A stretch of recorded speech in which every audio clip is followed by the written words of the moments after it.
So we're going to have a look at chapter 12 now and Gilbert's motherland passage. In this little village in, I think it's Lincolnshire, Gilbert experiences a range of responses from the locals, ranging from gratitude here, oh, we're all in this together, we're glad to have you here, to curiosity, would you mind, Duck, would you mind saying something? Interested in hearing how they speak, and to sort of sheer ignorance when I think Gilbert says that he tells one gentleman that he's here to fight for my country, sir.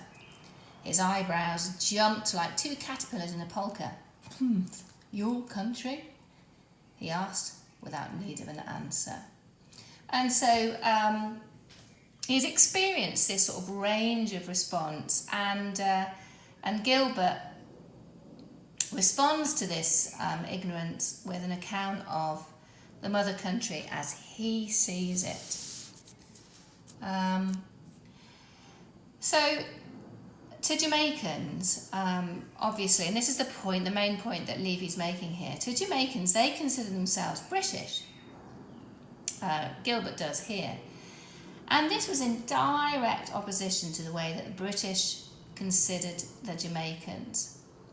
And the point that's being made here is that this was not a reciprocal relationship, as the Jamaicans were led to believe.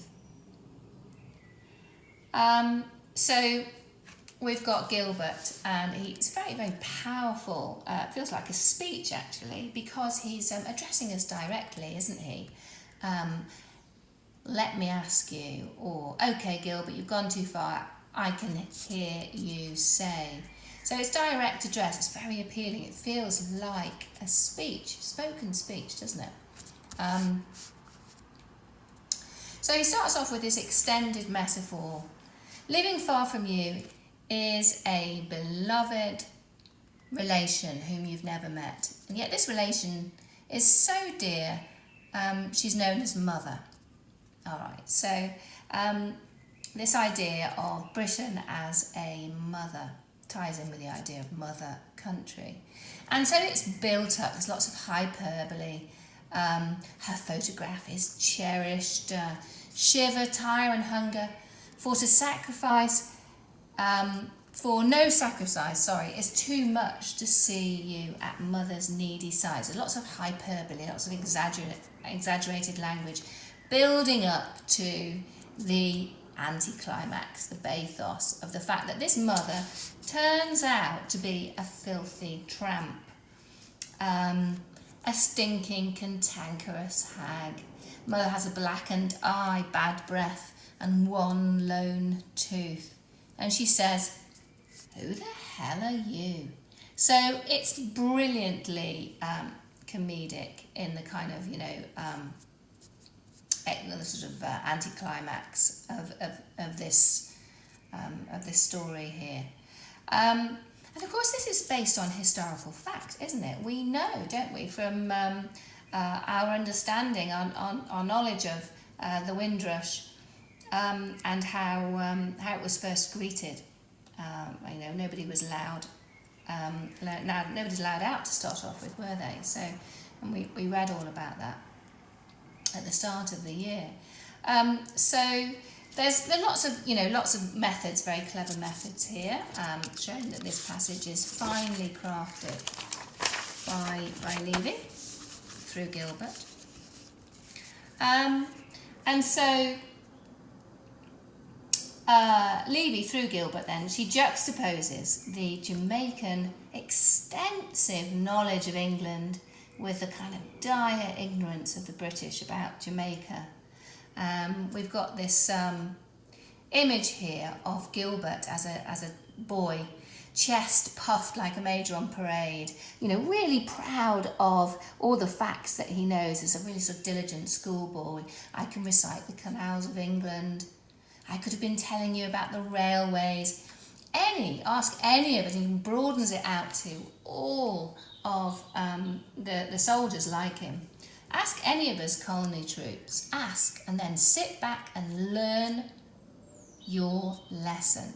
So Levy here is being didactic. She is, being corrective, if you like. Comedy is a corrective mechanism here.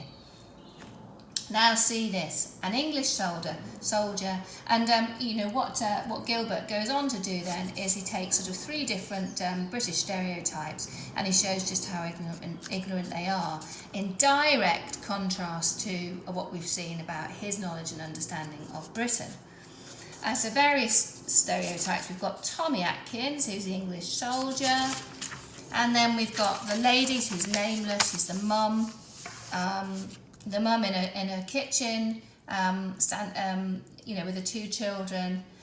She doesn't know anything about Britain too. And then Lady Havelock in a big house with her ancestors' pictures crowding the walls. She doesn't know anything about Jamaica either. So he does this. By contrast then, Levy is showing really how this relationship is far from reciprocal, as the Jamaicans were led to believe.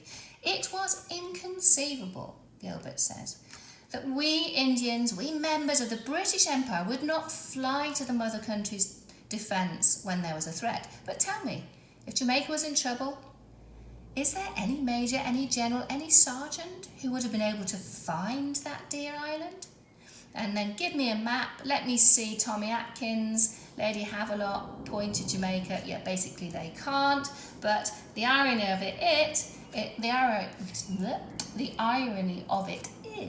that little Gilbert, the schoolboy, you gave him a map, blindfolded, spin him around 3 times, and dizzy dazed, he would still be able to place his finger squarely on the mother country. And that epitomises the kind of difference in this relationship, which is not mutually beneficial.